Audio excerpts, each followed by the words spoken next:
Good morning my dear student. आज हम बात करने वाले हैं रिफ्लेक्शन ऑफ लाइट के बारे में। रिफ्लेक्शन ऑफ लाइट क्या होती है, इसी से रिलेटेड कुछ इंपॉर्टेंट टर्म्स होते हैं वो हम डिस्कस करेंगे। इसके बाद हम बात करेंगे लॉज ऑफ रिफ्लेक्शन क्या है और टाइप्स ऑफ रिफ्लेक्शन क्या होते हैं। रिफ्लेक्शन ऑफ लाइट की हम बात करें, डेली यूज़ में आप बहुत सारी चीज़ें देखते भी हैं।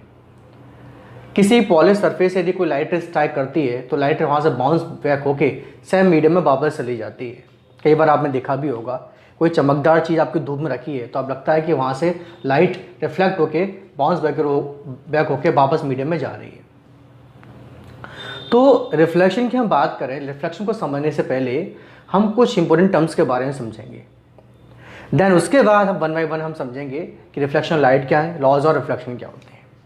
जैसे कि बात करें रिफ्लेक्शन लाइट में एक टर्म यूज होता है ray of light. Ray of light, तो ये रे ऑफ लाइट क्या होता है? रे ऑफ लाइट कुछ नहीं है, जैसे स्क्रीन आपको दिख रहा होगा, a straight line show the direction movement of light is called ray of light. मतलब हम बात करें रे ऑफ लाइट क्या है, ये लाइट की डायरेक्शन को बताती है। जैसे ये, यानी कि हम बात करें ये क्या है बेटा, इसका आपका टेल, ये क्या है बेटा हेड, ये ओरिजिन पॉइंट है, ये एंड पॉइंट है। तो यानी कि ये क्या बता रहा है कि लाइट की डायरेक्शन कहाँ है बेटा, अभी आपकी लेफ्ट टू राइट है। सपोज मैं इस टाइप से लाइट कर दूं तो लाइट की डायरेक्शन क्या हो जाएगी बेटा, आपकी लेफ्ट टू राइट हो जाएगी। तो रे ऑफ लाइट ये बताती है कि लाइट की मूवमेंट कहाँ हो रही है। सपोज दैट मैंने ये कर दिया, इसका मतलब लाइट रे कहाँ आ रही है, ऊपर से नीचे आ रही है। ठीक है, तो कहने का मतलब रे ऑफ लाइट की हेल्प से पता कर सकते हैं लाइट की डायरेक्शन क्या होती है, ध्यान रखना। चलिए, तो रे ऑफ लाइट क्या है, straight line the so the direction of movement is called ray of light. इसके बाद हम बात करें सेकंड टर्मिनोलॉजी जो दे रखी है, बीम ऑफ लाइट। बीम का मतलब होता है बंच, मतलब बंडल। जब बहुत सारी लाइट रे एक साथ होके बंडल के फॉर्म में मूवमेंट करती हैं, जिसे हम बोलते हैं बीम ऑफ लाइट। तो लिखा भी है a bunch of light ray of bundle of ray, a bunch of light or ray of bundle at a point is called beam of light। जब आपकी बहुत सारी लाइट रे एक बंच के फॉर्म में या बंडल के फॉर्म में जाती हैं, इसे क्या बोलते हैं बेटा, आपका बीम ऑफ लाइट कहते हैं। अब यहाँ पे आपको कुछ कंडीशन दिखी हैं, जैसे मान के चलो यहाँ दिख रहा है आपको 1 2 3 4। हालांकि लाइट की हम बात करें, कभी एक रेज नहीं जाती। सन से जो लाइट आ रही है वो कई सारी उसमें बीम्स होते हैं, बहुत सारी पैरेलल रेज भी हो सकती हैं, ध्यान रखना। जब वो पैरेलल फॉर्म में है तो उसे बोलते हैं आपका पैरेलल रेज। जरूरी नहीं है वो पैरेलल फॉर्म में भी हो। अब हम बात करें, एक ये पॉइंट दिया है, अब आप देख पा रहे हैं कि इस पॉइंट से लाइट रे डिफरेंट फॉर्म में डाइवर्ज हो रही हैं। ये क्या हो जाएगा, a beam of divergent light. ये क्या है बेटा आपका, a beam of divergent light. इसके बाद सेकंड पॉइंट में हम बात करें सी पॉइंट की, तो यहाँ पर आप देख पा रहे हैं कि लाइट रे जो है इस पॉइंट पर आकर कन्वर्ज हो रही, मतलब इकट्ठी हो रही है। तो ये क्या हो जाएगा, a beam of convergent light. तो यानी कि बीम का मतलब होता है जब कई सारी आपके रे ऑफ लाइट बंडल के फॉर्म में आपकी मूवमेंट करती हैं, जिसे हम क्या बोलते हैं बेटा, आपका बीम ऑफ लाइट। इसके बाद कुछ और टर्मिनोलॉजी है, जैसे हम बात करें रिफ्लेक्टिंग सरफेस क्या होती है।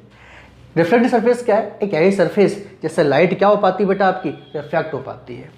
The surface from which the light is reflected. ये आपकी सरफेस पॉलिश नहीं होगी, ध्यान रखना, तो उसमें लाइट का रिफ्लेक्शन नहीं होगा। क्या नहीं होगा, रिफ्लेक्शन तो होगा, लेकिन उसकी रिफ्लेक्शन की जो इंटेंसिटी है बहुत कम हो जाएगी। तो बेसिकली हम बात करें, आपकी सरफेस जो है पॉलिश होना कंपलसरी है। जितनी ज़्यादा पॉलिश सरफेस होगी, लाइट का रिफ्लेक्शन क्या होता नहीं आपका ज़्यादा होगा। तो रिफ्लेक्टिंग सरफेस क्या होता है, एज ए सरफेस जैसे लाइट क्या होती है बेटा, आपकी रिफ्लेक्ट होती है। इसके बाद हम बात करें नेक्स्ट क्या बेटा, आपका पॉइंट ऑफ इंसिडेंस क्या होता है। पॉइंट ऑफ इंसिडेंस क्या होता है, रिफ्लेक्टिंग सरफेस का एक ऐसा पॉइंट जहाँ पर आके लाइट रे क्या करती है बेटा, आपकी स्ट्राइक करती है। अभी हम इसको फिगर की हेल्प से भी हम समझने की कोशिश करेंगे। मतलब रिफ्लेक्टिंग सरफेस का ऐसा पॉइंट जहाँ पर लाइट रे आगे क्या करेंगे बेटा, हिट करती है, मीन्स क्या करती है, स्ट्राइक करती है। उसे क्या कहते हैं बेटा, आपका reflecting surface point of incidence कहते हैं। नेक्स्ट हम बात करें इंसिडेंस रे। इंसिडेंट रे क्या होती है, रिफ्लेक्टिंग सरफेस का एक ऐसा पॉइंट कौन सा, पॉइंट ऑफ इंसिडेंस, जिस पर लाइट रे आके स्ट्राइक करती हैं उसे क्या बोलते हैं बेटा, आपका इंसिडेंस रे। अ ray of light which strike the reflecting surface at a point of incidence, it is called incidence रे। ऐसे ही हम बात करें इसी पर बेस्ड एक नेक्स्ट है आपका रिफ्लेक्टिंग रे। रिफ्लेक्टिंग रे क्या होगी, वही पॉलिश सरफेस जो है, रिफ्लेक्टिंग सरफेस जो है, उसका कौन सा पॉइंट, पॉइंट ऑफ इंसिडेंस, उस पॉइंट ऑफ इंसिडेंस से लाइट रे क्या वापस मीडियम में बाउंस बैक हो जाएंगी, रिफ्लेक्ट हो जाती है, इसे क्या बोलते हैं बेटा, आपका रिफ्लेक्टेड रे कहते हैं। Means a ray of light reflected from the reflecting surface from the point of incidence.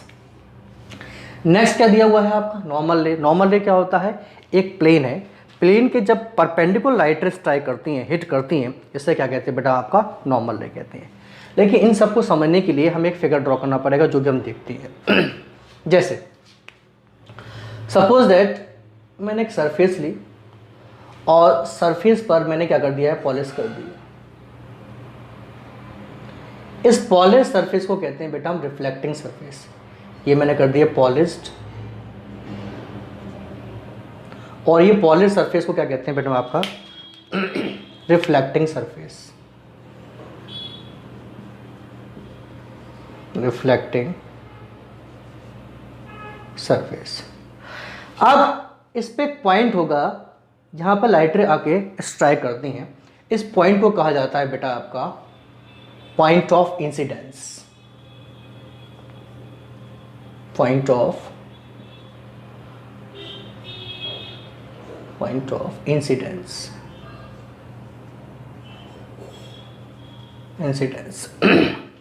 अच्छा, पॉइंट ऑफ इंसिडेंस मैंने आपको बताया था, the point on the reflecting surface at which ray of light strike. अब suppose that कोई light रे आई और ये लाइट रे इस पर क्या करेगी, हिट करेगी, मतलब स्ट्राइक करेगी। तो ये आने वाली रे है बेटा, इसे हम बोलते हैं आपकी रे ऑफ इंसिडेंस। क्या कहते हैं बेटा इसे हम, आपका रे ऑफ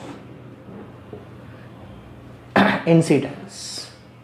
चलिए, अब इस प्लेन के जो परपेंडिकुलर लाइट रे है, इसे क्या कहा जाता है बेटा, आपका नॉर्मल रे। नॉर्मल रे जैसा कि बताया, नॉर्मल रे क्या है, a perpendicular draw on the reflecting surface at the point of incidence. मतलब जो रिफ्लेक्टिंग सरफेस है उसके जो परपेंडिकुलर रे होती है उसे क्या कहते हैं बेटा, हम आपका नॉर्मल रे कहते हैं। नेक्स्ट, अब ये पॉइंट ऑफ इंसिडेंस है और ये वही रे कौन थी, रे ऑफ इंसिडेंस थी। इससे स्ट्राइक करके ये लाइट रे वापस सेम मीडियम में बाउंस बैक हो जाती है, जिसे हम क्या कहते हैं बेटा, आपका रिफ्लेक्टेड रे कहते हैं।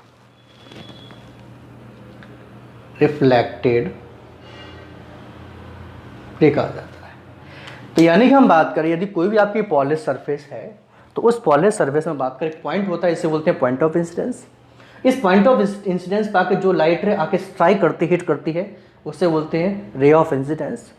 इस पॉइंट ऑफ इंसिडेंस पर प्लेन की जो परपेंडिकुलर लाइन ड्रॉ होती है उसे क्या कहते हैं बेटा, आपका नॉर्मल रे। और इस रिफ्लेक्टिंग सरफेस के पॉइंट ऑफ इंसिडेंस से जो लाइट रिफ्लेक्ट होकर सेम मीडियम में बाउंस बैक हो जाती है उसे क्या कहते हैं बेटा, आपका रिफ्लेक्टेड रे कहते हैं। नेक्स्ट हम बात करें रे ऑफ इंसिडेंस और नॉर्मल रे, इनके बीच में एक एंगल का फॉर्मेशन होता है जिसे बोलते हैं एंगल ऑफ इंसिडेंस। ऐसे ही हम बात करें, जो नॉर्मल रे और रिफ्लेक्टेड रे की बात करें, इनके बीच में एक एंगल का फॉर्मेशन होगा, इसे कहते हैं बेटा आपका एंगल ऑफ रिफ्लेक्शन। आगे हम चल के हम डिस्कस करेंगे तो लॉज ऑफ रिफ्लेक्शन क्या होते हैं। हम बात करेंगे, दो आपके लॉज ऑफ रिफ्लेक्शन है। फर्स्ट ये है, एंगल ऑफ इंसिडेंस ऑलवेज भी equal angle of reflection angle. और सेकंड लॉ है आपका, incident ray, normal ray and reflected ray always lies on the same plane. ये हमेशा कहाँ होते हैं बेटा, आपके सेम प्लेन में होते हैं।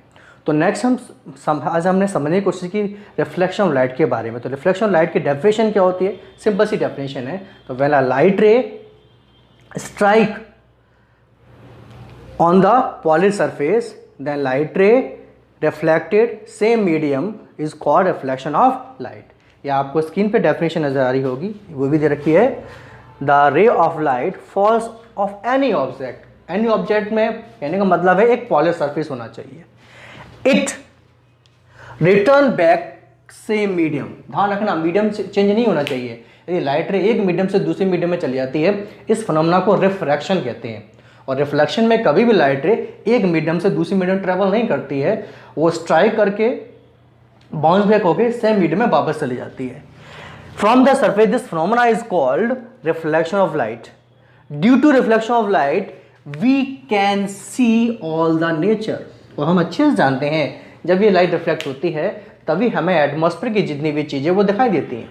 जैसा कि मैंने आपको फर्स्ट जो लेक्चर था मेरा इंट्रोडक्शन ऑफ लाइट, मैंने आपको बताया था हमें कोई भी जो ऑब्जेक्ट है किसी कलर की या क्यों दिखाई देती है, ये डिपेंड ये करता है क्योंकि वो ऑब्जेक्ट जो है वो क्या करती है, लाइट को रिफ्लेक्ट करती है और उस लाइट के रिफ्लेक्शन की वजह से हमें ऑब्जेक्ट डिफरेंट कलर की दिखाई देती है। यदि कोई ऑब्जेक्ट सभी कलर को एब्जॉर्ब कर ले तो कैसे दिखाई देती है बेटा आपकी ब्लैक, और यदि कोई ऑब्जेक्ट सभी कलर को रिफ्लेक्ट करती है तो कैसे दिखाई देती है बेटा आपकी वाइट दिखाई देती है। तो यदि हम बात करें नेचर में, हम बात करें रिफ्लेक्शन ऑफ लाइट की हम बात करें, तो इसके लिए बेसिक एक कंपलसरी फैक्टर है आपकी सरफेस पॉलिश होनी चाहिए। क्या सरफेस पॉलिश नहीं है तो रिफ्लेक्शन नहीं होगा? बिल्कुल होगा। ऐसा नहीं कह सकते कि पॉलिश सरफेस नहीं है तो रिफ्लेक्शन नहीं होगा। हाँ, हम ये कह सकते हैं कि यदि आपकी रफ सरफेस है, जैसे कि हम बात करें वुडन की बात करें, लकड़ी की बात करें, है ना, तो वॉल की बात करें, तो आप ये देखेंगे इनकी सरफेस रफ होती है, रिफ्लेक्शन तो होता है लेकिन इनसे लाइट का रिफ्लेक्शन बहुत कम होगा। यदि सरफेस जितनी ज़्यादा पॉलिश होगी लाइट का रिफ्लेक्शन क्या बेटा उतना ही आपका ज़्यादा होगा। ये एक डेफिनेशन थी और इसी से रिलेटेड मैंने आपको कुछ टर्म्स बताए। ठीक है, अब हम डिस्कस करेंगे कि बेसिकली लॉज और रिफ्लेक्शंस क्या होते हैं और टाइप्स ऑफ रिफ्लेक्शन क्या होते हैं। चलिए अब हम बात करते हैं लॉज और रिफ्लेक्शन के बारे में। अभी तक हमने देखा कि रिफ्लेक्शन ऑफ लाइट क्या थी। रिफ्लेक्शन लाइट क्या बताया था बेटा मैंने आपको कि जब कभी भी रे ऑफ लाइट किसी पॉलिश सरफेस पर स्ट्राइक करती है और लाइट रे स्ट्राइक करने के बाद देन सेम उसी मीडियम बाउंस बैक हो जाती है, इसे क्या बोलते हैं, रिफ्लेक्शन ऑफ लाइट कहते हैं। इसी पर बेस्ड कुछ लॉज हैं, बेसिकली आपके दो लॉ हैं, उन लॉ को हम समझेंगे। अब ध्यान रखना जरूरी नहीं है आपकी सरफेस प्लेन हो, प्लेन सरफेस भी हो सकती है, कॉन्केव सरफेस भी हो सकती है और आपकी कॉन्वेक्स सरफेस भी हो सकती है। जैसे कि हम समझने की कोशिश करें, सपोज दैट हमने देखा कि ये आपकी प्लेन सरफेस है और ये पॉइंट था जिसे मैंने क्या कहा था बेटा आपको, पॉइंट ऑफ इंसिडेंस। हमें पता है इसी पॉइंट पर आके लाइट रे जो है स्ट्राइक करती है, तो ये लाइट रे जो आने वाली रे थी जो पॉइंट ऑफ इंसिडेंस से स्ट्राइक कर रही थी, इसे मैंने क्या कहा था बेटा आपका रे ऑफ इंसिडेंस। देन इस प्लेन के रिफ्लेक्टिंग सरफेस के जो परपेंडिकुलर रे होती है उसको मैंने क्या कहा था बेटा आपको, मैंने बताया था ये क्या थी बेटा आपकी नॉर्मल रे, नॉर्मल रे। इसके बाद इस पॉइंट ऑफ इंसिडेंस से जो लाइट रे रिफ्लेक्ट होकर सेम मीडियम बाउंस बैक हो जाती है उसे क्या कहते थे बेटा आपकी रिफ्लेक्टेड रे। ये मैं आपको एक्सप्लेन कर चुका था। अब हम बात करें लॉ ऑफ रिफ्लेक्शन के बारे में। तो फर्स्ट लॉ ये है, ये कौन सी रे बेटा, इंसिडेंट रे, ये कौन सी रे बेटा आपकी नॉर्मल रे, और ये कौन सी रे बेटा आपकी रिफ्लेक्टेड है। तो आप देख पा रहे हैं ये कौन सा पॉइंट है, पॉइंट ऑफ इंसिडेंस, और इस प्लेन में आकर ये तीनों रे इस प्लेन में आकर इसी पॉइंट पे आकर क्या आपकी मिल रही है। तो हम ये कह सकते हैं ray of incidence, normal ray and reflected ray to the surface at the point of incidence always lies on the same plane. तो ये पहला इसका लॉ है। चलिए सेकंड हम बात करें, फिर मैंने बताया था नॉर्मल रे और रे ऑफ इंसिडेंस के बीच में एक एंगल फॉर्मेशन होता है, जिसे क्या कहते हैं बेटा हम आपका एंगल ऑफ इंसिडेंस। ऐसे ही हम बात करें नॉर्मल रे और रिफ्लेक्टेड रे के बीच में एक एंगल का फॉर्मेशन होगा, इसे क्या कहते हैं बेटा आपका एंगल ऑफ रिफ्लेक्शन। इन दोनों की वैल्यू ऑलवेज कैसे होगी बेटा, इक्वल। यदि ये 30 डिग्री का एंगल बनाएगा तो ये भी कितने को होगा बेटा आपका 30 डिग्री का ही होगा। यदि ये 60 डिग्री है तो ये भी कितना होगा बेटा आपका 60 डिग्री ही होगा। इन दोनों एंगल की वैल्यू ऑलवेज भी कैसी होती है बेटा, इक्वल होती है। ऐसे कई बार आपसे एग्जाम पूछ लिया जाता है कि एंगल ऑफ इंसिडेंस 60 डिग्री है तो एंगल ऑफ रिफ्लेक्शन कितना होगा बेटा आपका 60 डिग्री होगा। ये तो नॉर्मल है निकालना, बट मैंने आपसे एक क्वेश्चन पूछा, इसी में बताइएगा आंसर क्या होना चाहिए। एक मैंने सरफेस ली, पॉलिश सरफेस, ये रे ऑफ इंसिडेंस, नॉर्मल रे, ये क्या बेटा आपकी रिफ्लेक्टेड है। सपोज ये मैंने कहा 30 डिग्री है और ये मैंने कहा 90 माइनस थीटा। तो आप ये बताएं, सॉरी ये 90 माइनस थीटा, हाँ, और ये काम मैंने सपोज कितना बेटा 30 डिग्री। तो आप बताइए ये जो एंगल है थीटा की वैल्यू कितनी होनी चाहिए? थीटा बहुत सिंपल है। अभी मैंने बताया लॉज क्या बता रहा है कि एंगल ऑफ इंसिडेंस इक्वल किसके होता है ऑलवेज? एंगल ऑफ रिफ्लेक्शन के। तो हम क्या लिखेंगे? हम बात करें angle I is equal to किसके होता है बेटा? एंगल आर के। तो एंगल आई कितना बेटा आपका? 30 इज इक्वल टू, अब हम बात करें एंगल आर कितना बेटा आपका? 90 माइनस थीटा। तो थीटा उधर लेके आएंगे तो कितना हो जाएगा बेटा? 90 माइनस 30 और थीटा इज इक्वल टू कितना बेटा आपका? 60। सीधी बात है, जब 90 से 60 जाएगा तब तो यहाँ 30 बचेगा। ठीक है, तो ये कितना आ जाएगा? पूरी ये तो 30 है। ठीक, तो इस तरह से हम थीटा की वैल्यू फाइंड आउट कर सकते हैं। नेक्स्ट हम बात करें, जरूरी नहीं है आपकी जो सरफेस है वो प्लेन सरफेस हो, ये आपकी जो सरफेस है वो कॉनकेव और कॉन्वेक्स दोनों ही हो सकती है। जैसे मान के चलो, मैं समझाने की कोशिश करता हूँ।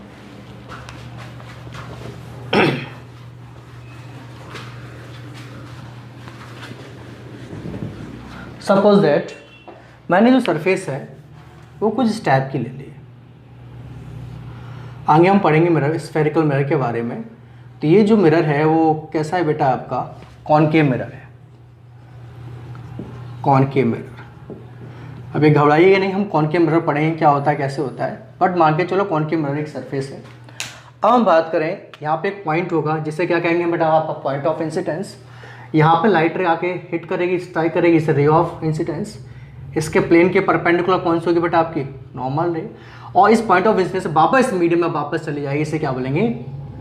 Reflected ray. फिर वही इनकी भी जो एंगल बन रहा होगा एंगल ऑफ इंसिडेंस, ये क्या होगा बेटा आपका? Angle of reflection. तो A condition, B condition, C condition की हम बात करें। जरूरी नहीं है आपका कॉनकेव सरफेस हो, कॉन्वेक्स सरफेस भी हो सकती है कुछ इस टाइप की। मान के चलो मैंने पॉलिश यहाँ कर दी है, आप देखेंगे सेम एज इट इज। ये क्या होगा बेटा आपका? बीच में पॉइंट ऑफ इंसिडेंस, ये बीच में क्या बेटा आपकी? पेन के परपेंडिकुलर नॉर्मल रे, और ये इस पॉइंट पे जो स्ट्राइक कर रही है वो इंसिडेंट रे, और सेम बाउंस बैक हो जाएगी इसी मीडियम में ये रे, तो रिफ्लेक्टेड रे। फिर वही नॉर्मल रे और रिफ्लेक्टेड रे की सॉरी इंसिडेंट के बीच में बनने वाला एंगल क्या होगा? Angle of incidence. ऐसे ही नॉर्मल रे और रिफ्लेक्टेड रे के बीच बनने वाला एंगल क्या होगा? Angle of reflection. तो ये नॉर्मल से कंडीशन थी, बट कई बार एक क्वेश्चन पूछा जाता है, नोट पॉइंट की हम बात करें, समझने की कोशिश करना क्या है। When a light ray falls on the perpendicularly of the plane surface, मान के चलो ये एक आपका प्लेन सरफेस ले ली मैंने, और ये अब लाइट रे जो है वो कहाँ से मैं पास कर रहा हूँ? ये क्या थी बेटा आपकी? नॉर्मल रे। और लाइट रे जो है वो कहाँ से पास करूँगा मैं? नॉर्मल रे से ही पास कर रहा हूँ। ये इंसिडेंट रे, और लाइट रे यहाँ स्ट्राइक करके बाउंस बैक कहाँ हो जाएगी? इसी मीडियम में। इसी के क्या बोलेंगे बेटा? हम आपका रिफ्लेक्टेड है।